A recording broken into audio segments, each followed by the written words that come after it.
기본적으로 as if랑 as though는 마치 뭐뭐처럼 이란 느낌으로서 어떤 가정법이고, 자 그리고 as if랑 as though 다음에 일단 주어가 나오고 과거 동사랑 헤드 pp가 나올 수가 있어요. 그렇죠? 자, 근데 이 과거 동사랑 헤드 pp가 과거 시제, 헤드 pp 시제가 아니에요. 주절 동사에 따라 좀 달라지거든요. 여기서 과거 동사를 쓰게 되면 얘는 주절 동사와 같은 시점이라고 보시고, 자, 그리고 헤드 pp 얘는 주절 동사보다 과거 시점, 이런 식으로 보시면 되는 거예요. 그리고 가정법이다 보니까 가능성은 있다 없다, 없다 라고 보시면 되는 거고. 자, 그러면 자, 예를 들어서 he looks, 그는 보인다, 맞지? he looks as if he were rich.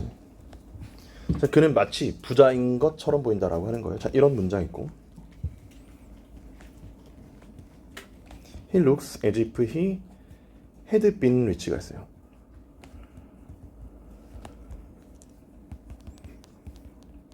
자, 이번에는 looked를 썼습니다. 과거 동사예요.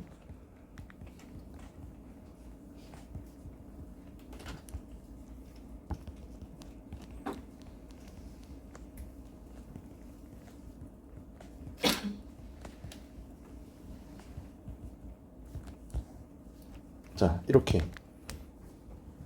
네 문장을 썼어. 자, 주절 동사가 지금 현재, 과거 이렇게 되고 있는데, 그렇죠?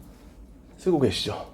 그럼 뒤에서 나오는 동사들에 따라서 이제 뭔가 의미가 좀 달라지는데, 자, 일단 얘네들은 에지프 가정법은 해석으로 접근하면 다 그게 그 말 같거든요. 제가 해석해 볼까? 그는 보인다 마치 부자인 것처럼, 그는 보인다 마치 부자였던 것처럼, 그는 보였다 마치 부자인 것처럼, 보였다 부자였었던 것처럼이죠. 이게 이제 좀 머릿속에서 정리가 안 됩니다. 자, 그러면 이게 과거 동사를 썼다는 얘기는 주절과 같은 시점이라는 얘기인데요. 자, 초록색. 자, 그리고 헤드 pp 노란색.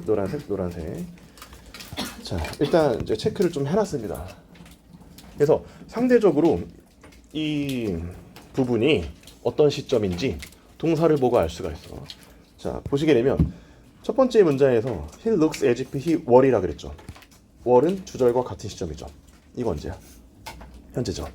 그럼 여기도 언제야? 현재야. 그래서 보이는 것도 현재고 지금 부자인 것 같은 거야. 지금 부자인 것처럼 지금 보인다라는 거죠. 그렇죠? 자, 그리고 두 번째 거 어때? 그는 보인다 마치 부자였었던 것처럼이죠. 여기서 헤드비는 언제예요? 과거 헤드입니다. 그렇죠? 자, 주절보다 하나 이전인 거예요. 자, 그리고 looked가 과거죠. 그럼 걔랑 같은 시점, 여기 이제 현재가 되겠죠. 자, 그는 보였다. 그 당시에 부자인 것처럼. 보였던 거랑 부자인 거 같은 거랑 같은 시점이야. 그렇죠? 과거, 뭔 소리야? 과거. 그렇죠. 자, 그리고 밑에는 뭐야? 보였다.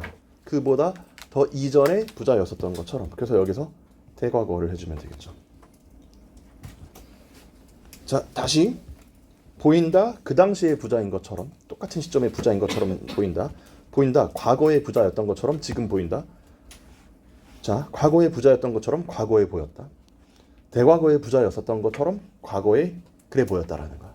자, 그래서 여러분 이 노란색과 이 노란색의 모양은 어떻게 생겼어요? 똑같이 생겼죠. 하지만 실제로는 얘는 과거고 얘는 대과거죠. 자, 얘랑 얘도 어때요? 모양은 똑같이 생겼죠. 실제로는 얘는 현재지만 얘는 과거죠.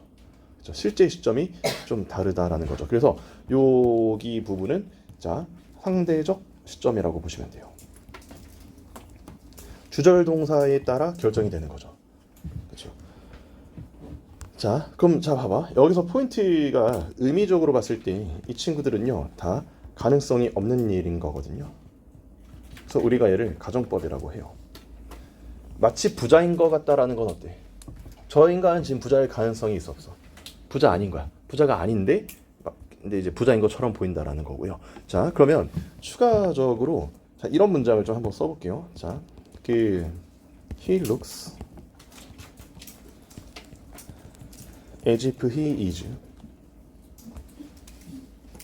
뭐 아니면 이제 was, which. 자, 이런 식으로. 자, 이번에는 가정법이 아니라 직설법을 썼죠.